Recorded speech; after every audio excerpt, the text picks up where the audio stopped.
Welcome back to the channel, guys. So I've been getting a lot of questions about my wheel spacers on my drift car, and I thought I'd just make a video about that, like how I get my measurements and how I, choose which ones fit my car. So I'm just gonna make a quick video about that. So I'm gonna take my wheels off and my old spacers off right now, and I'm gonna put the wheel back on without any spacers. I'm gonna show you guys how to get like a baseline measurement for what kind of spacers you're gonna need. And if you're just starting drifting, how you can find that as well.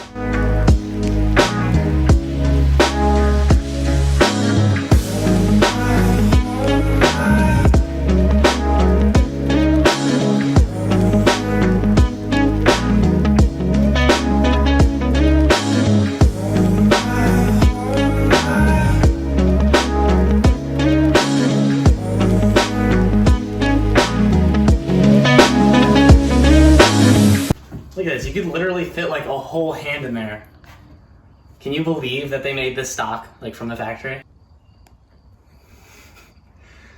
All right, so basically what you're gonna wanna find is like a string. What I'm using is actually this like electrical wire, and you're gonna wanna find a weight. I found a socket. So I'm gonna put this through, and it's gonna act as a weighted string. Basically something that's gonna make this hang down straight like that. Also, as a kind of a point, make sure that the weight that you have doesn't hit your wheel, because you're gonna hit the wheel with it if it starts swaying, and it's gonna, ding up your wheel. You obviously don't want that. So essentially what you're gonna do is you're gonna hang it from a point, try and get it like, I guess from the center of your fender, and hang it straight down through the center cap of your wheel.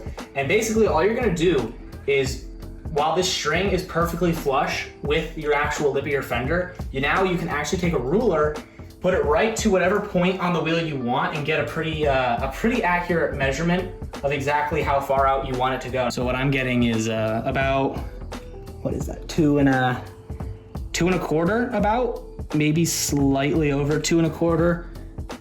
I'd say about 2 1/4 inches. Now, the thing about that is, wheel spacers almost always measured in millimeters, so what you're gonna wanna do is convert that. So in my case, 2 1/4 inches to millimeters. And basically you're gonna find out how many millimeter wheel spacers you need to make your car look absolutely perfect. So I run wheel spacers on my drift car, and a lot of other people do, for 2 reasons. One, obviously, is looks. They look absolutely amazing. It just makes your car look a lot more aggressive and stand out a lot better. But also it serves a real purpose when you're drifting. It helps widen your wheelbase, which gives you better traction and better grip, especially when you're like cornering and handling around turns. That's why you can also run wheel spacers on cars that you just turn a lot more, and you maybe do autocross or something like that. But when you're drifting, you want a wider wheelbase, because that's gonna help you keep your center of gravity really low. And when you're drifting, obviously the goal is not to roll your car. And if say you're drifting like a Jeep or something, you're gonna roll the Jeep. If you put a lot of wheel spacers on, then you might lower the chances of rolling the Jeep.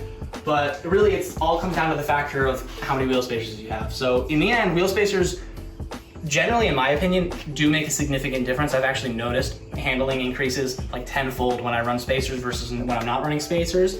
But I guess it's up to everyone, and obviously you can do whatever makes you happiest with the way your car looks.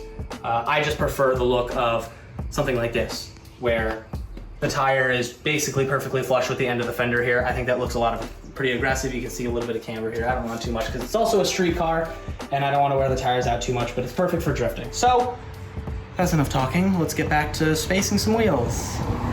So I got 2 1/4 inches when I was measuring my own wheels. Now, I have a solid axle in the rear, so one side might be a little bit different than others. If you run offset spacers, like say 50 millimeters on one side and 52 on the other, if you get different measurements, try and average those two out.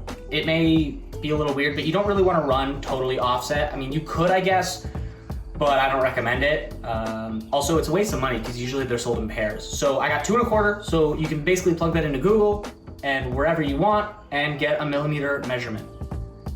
So if you look here, 2 1/4 inches is about 57 millimeters. So I got 57 millimeters.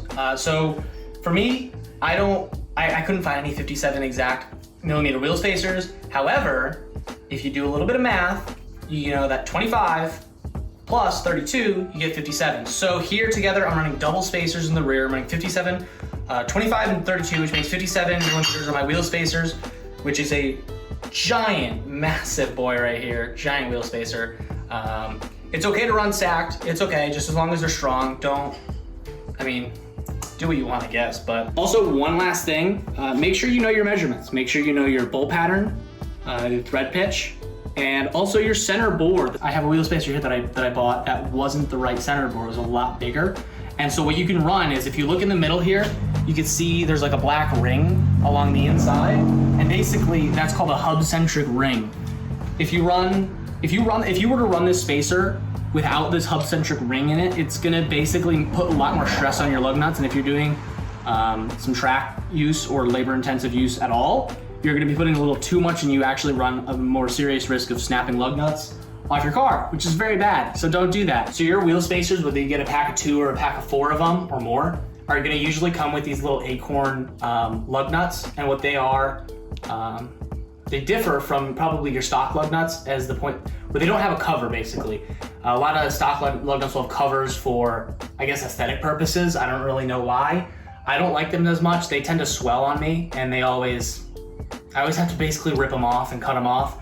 So I like running these open style ones because they're easier to take on and off, and I don't really care about the look of my lug nuts. I don't think anyone's looking at that close to my car, even me. And so I just run these because they're a bit easier for me. Also, don't forget to torque your lug nuts even on the spacers, because if you're running double spacers, there's a chance you might not seat them properly and there will be a vibration in your car so bad that you'll think that you don't have an alignment at all. So just a heads up. If you get a weird vibration, it's probably your wheel spacers, so check those. All right, so the wheel's on, and if I sway this side to side, you can actually see that it's just barely rubbing against this tire, and it really isn't, it's just got the smallest bit of friction, so it's like barely on it or not. What that's gonna show me is that this is absolutely perfect. All right, and also if you guys wanna keep up on my drifting, which I'll be uploading some more videos of soon, and you like some more car content, then make sure you guys consider subscribing, because I definitely am gonna have a lot more car content coming pretty soon. And yeah, so thanks for watching, and I'll see you guys next time.